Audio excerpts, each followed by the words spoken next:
জান্নাত থেকে দুম্বা লইয়া ইব্রাহিম নবীর সামনে হাজির হইতেছে আর আসমান থেকে ডাক মারছে আল্লাহু আকবার, আল্লাহু আকবার, জোরে কন্যা সুবহানাল্লাহ। এরপরে উপর থেকে জিবরাইল আল্লাহু আকবার, আল্লাহু আকবার, লা ইলাহা ইল্লাল্লাহ। আর ইব্রাহিম নবী আওয়াজটা পায়া কই আল্লাহু আকবার, আল্লাহু আকবার। আর এই তলোয়ারের নিচে তাইকা একবারে সন্তান ডাক দিয়ে কয় আল্লাহু আকবার, আল্লাহু আকবার, ওয়ালিল্লাহিল হামদ।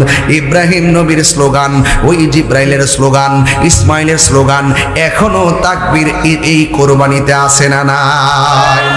এই জন্য রাসূল বলছেন এই জিলহজ মাসের চাঁদ দেখা গেলে তাকবীর দেওয়া হলো সুন্নত। আমার নবী জিলহজের চাঁদে 1 থেকে 9 তারিখ পর্যন্ত রোজা রাখতেন। এ আমার মা বেশি বেশি করে রোজা রাখবা গো মা। এই যুবক ভাইয়ের আমার বেশি বেশি করে রোজা রাখবেন। যেই মাত্র সন্তানের গলার মধ্যে ছুরি চালাইব জিবরাইল আলাইহিস সালাম ডাক দিয়ে কয় হ্যাঁ ইব্রাহিম।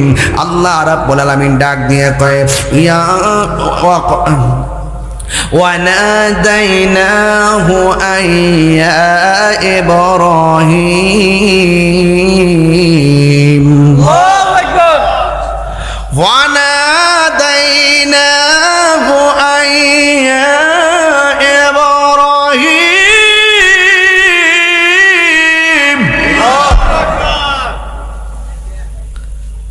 আল্লাহ ডাক দিয়া কয় ইব্রাহিম قد صدقت الرؤيا إنا كذلك نجزي المحسنين يا ইব্রাহিম তোমার স্বপ্ন আমি আল্লাহ কবুল করেছি, তোমার কুরবানি আমি আল্লাহ কবুল করেছি।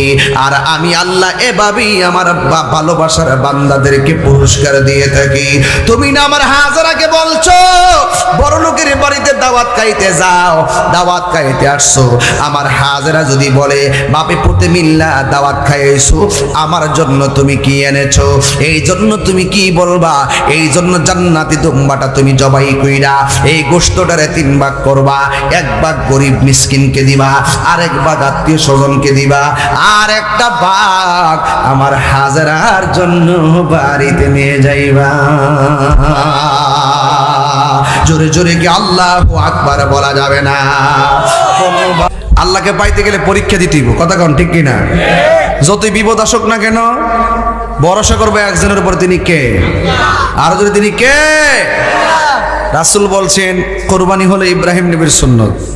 কুরবানির পশুর মাঝে যতটা পশম থাকে সেই পরিমাণ নেকি আল্লাহ পাক কুরবানি দেনেওয়ালাকে দান করবেন। আমিন।